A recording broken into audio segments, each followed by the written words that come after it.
Hello bass family and welcome to Everything Bass. I was just playing Slap Groove 20 and you might be surprised how minimalist it is.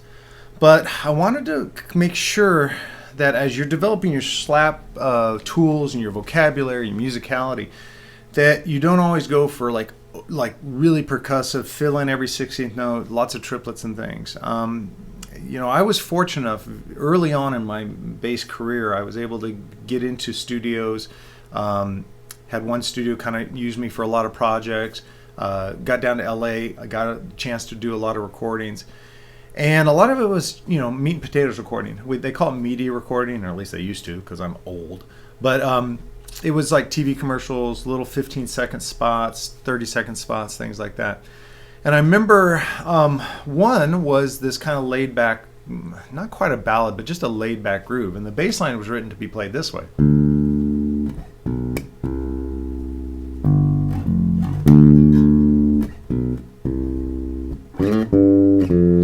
And I tracked it, and it was cool. And I just repeated. It was a short little bit. Must have been like, for like going in and out of a show or something. I don't know. I just did the session. But when I recorded it, the music director asked me, "Hey, can you slap that?" And I was like, "Oh yeah, sure." But I knew he didn't want me to go crazy, like all over, because it would just destroy the groove. That was awesome, by the way. I don't know who the drummer was. The drum tracks were recorded ahead of me. I came in just and played over a bunch of scratch other tracks. The drum tracks are finished. And so I took a moment and thought, all right, well, he's asked me to slap it, but I know I can't like destroy the feel. So I started, and again, if you're a Patreon subscriber or want to be a Patreon subscriber, go to the link in the description below, click on it, become a Backstage Pass member, and that's going to give you access for $8 a month. You can download all of my sheet music, all of it. There's over 100 pages there now. And find Slap Groove 20. It's a post, just like you would see a social media post, and then open it. There's a link. You can download it. But you can see I've written out one, because I played it over and over again, but one of my takes I did this. In fact, the first take I did this the very first time. And so all I did is I start on the D. Now, I realized that since I'd already played it, I realized that D in the first measure, that's my highest note. And I play these notes. Now, when I go back to D, I go back to this. And then there was this little thing he wrote. And then I was kind of relegated pretty much playing that. I messed with it a little bit, but not too much. So I start with my pinky on the D. And I decided I would just thumb the first three notes. No real crazy percussion. Now, in subsequent, because this repeated probably about 10 times on this little short thing we did. On subsequent repeats, I would put a wrist mute. I don't notate it on the sheet music, but I would go like, and I would hit the strings. Sometimes a couple times. Just kind of like let my hand hit strings. I was trying to use that as like a drummer might use a closed hi-hat hit. Not adding too much funkiness, not distracting, but just kind of adding a little bit of a life to the bass line. So I just thumb, thumb, thumb. Now also, because everything was laid back, the drum tracks were really in the pocket. They were really kind of behind the beat. I did like a slide down. Now, here's where I thought this would be a good chance between this G and this F to put in a little bit of percussive slapping. So I did a ricochet. I just went. Now, if you guys are unfamiliar with the ricochet, you can go to my Fundamentals of Slap video series. There's only 8 of those.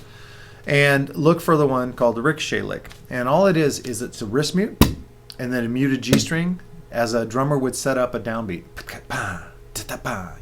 And it's just 2 16th those. So let me play that first measure.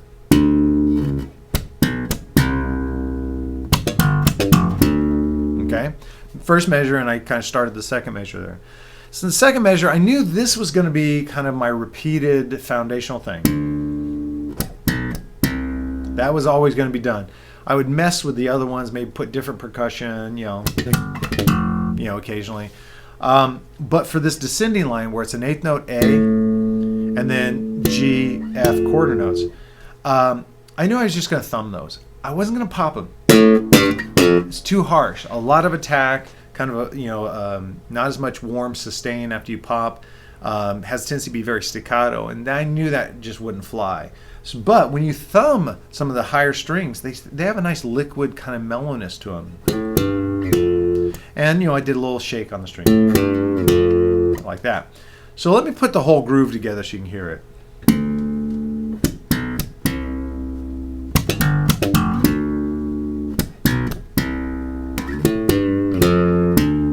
And that, and again, I repeated, made subtle changes, tried not to rock the boat too much because I wasn't the featured instrument at all. I mean, in fact, well, I actually don't know. I'm trying to think if there was a voiceover on this, because sometimes for like TV commercials, you're playing, but someone's talking over it, so you don't want to be distracting. And that was the take they used, and which was really cool that I kind of came up with it. Couple things I want to talk about when you're slapping more of a laid back or a ballad idea. A tendency, you're going to be thumb dominant normally, because again, pops are pretty aggressive. It's hard to make a mellow pop sound good. But thumbing, if you normally, I've always told you, I strike on that bone joint. That's where I've learned to strike, and it gets me that tone.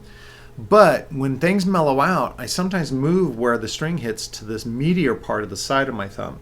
And by hitting there, there's a little less. Like there's with the bone, and there's with the meat. It's a little quieter, a little softer. We're talking like by the finest degree. But it does help sometimes if you want to kind of like sit a little bit deeper in the mix, not really distract with your part, but support all the other parts. And that's important. Everything you play as a professional player, if you want to be paid and you want to like get a good reputation, get asked to do a lot of things, you got to know when to step forward and you got to know when to pull back. And a lot of stuff I'm teaching on, it's funny, I sometimes don't even use on session. Tapping, normally don't use on a session. Live gigs, I'll use it and stuff, again, if it's appropriate. But being able to kind of sit in the mix and then, be step forward a couple times for little things, it's really a cool thing. I like the challenge. I like the challenge of being shown a song I'd never heard before, recording it apart and finding those moments where you can step forward and step back and where you're supporting. And sometimes, the track, you just don't step forward. And I love it. I love the groove that I lock in with the drummer. All right, that's that. That is Slap Groove 20. We got 20 of these. So what do you think? It'd be kind of cool and be really helpful to me if you could go through and like give me like your 3 or 5 favorite slap grooves, and it's okay, but maybe give me some that you didn't like. It's like, say, loved slap groove 7, 11, and 14, and whatever. Really didn't like slap groove 20. Maybe this wasn't your ball of wax. But that's going to help me see kind of where you guys are at, what you're drawn to, because usually we're drawn to a groove for 2 reasons. 1, we love how it sounds. 2, we love that it's getting us out of our box. It's challenging us to try something new. But if you could let me know what you didn't specifically like about a groove, that could help me. Because I need to learn from you guys. We're in it together. All right, we're stepping into a new Encore item. Actually, sorry, an old Encore item. I am a history buff. And not just as you might normally hear that term, but I love also the history of our instrument. I love the history of the equipment. I love the history of the people. I also love the history of the educational materials. Now, when Slap was coming out, and it was kind of like, and this is, for me, in the middle 80s was when I got into Slap. And, it wasn't predominant in all genres of music like it is now. There weren't online resources, and there weren't a lot of ways to learn it. And sometimes, I was lucky, there were some guys in my town, bass players in my town, that could slap, and I could go see him and kind of, learn from him, ask him questions. But still, I wanted to kind of go deeper. And so I was lucky enough to work in 1985. I worked at a music store. And I just read in Bass Player didn't exist, Guitar Player magazine, about a book by Tony Oppenheim called Slap It. It was this classic orange book with a big old thumb on the, well, I'll probably put a graphic up of it. But, and it kept being referenced, and people, we were lucky enough that in the town of Chico, California, a lot of like touring top 40 bands would come through, and these guys were great, a lot of them were great slappers, and they'd come into my music store to get stuff, and I would strike up conversations, and man, so many times people mentioned, oh, you got to get Tony Oppenheim's book. So I ordered it, and sure enough, it's foundational. It's just so cool. Obviously you guys have so many more resources now, but historically, it's very cool to see kind of some of these key items, some of these key educational materials that really launched 1,000 ships, 1,000,000 ships. So check it out. It's very affordable. I did see that it's still on. I looked on Amazon to see if it's still available, and it was. And they've replaced I got it with a cassette, but you can get it and it'll come with the MP3 download code. You can go to a site and download it. But if you just want to go back to the beginning, this is probably as close with educational material as I can get you. I also recommend Lewis Johnson's video. It was either Starlix or Hotlix, one of those, but his educational video, Alexis Skolorevsky's, that was a little later, compared to when Slap It was out. Slap It was out in 1981. But still, if you go back and get some of these foundational ones, it's kind of cool to learn that. It's just like when modern electric blues players go back and learn Robert Johnson, his parts and stuff. They just want to really go back historically and kind of see what was going on here. And this is a great resource, and it's very inexpensive. I don't think it's very much at all, but I think it's valuable. Cool. All right. So Slap Groove 20, and of course the legendary book Slap It by Tony Oppenheim. Check them both out. Let me know what you think. I mentioned before, you can go and link the Patreon link, download the sheet music for all this, and all my videos.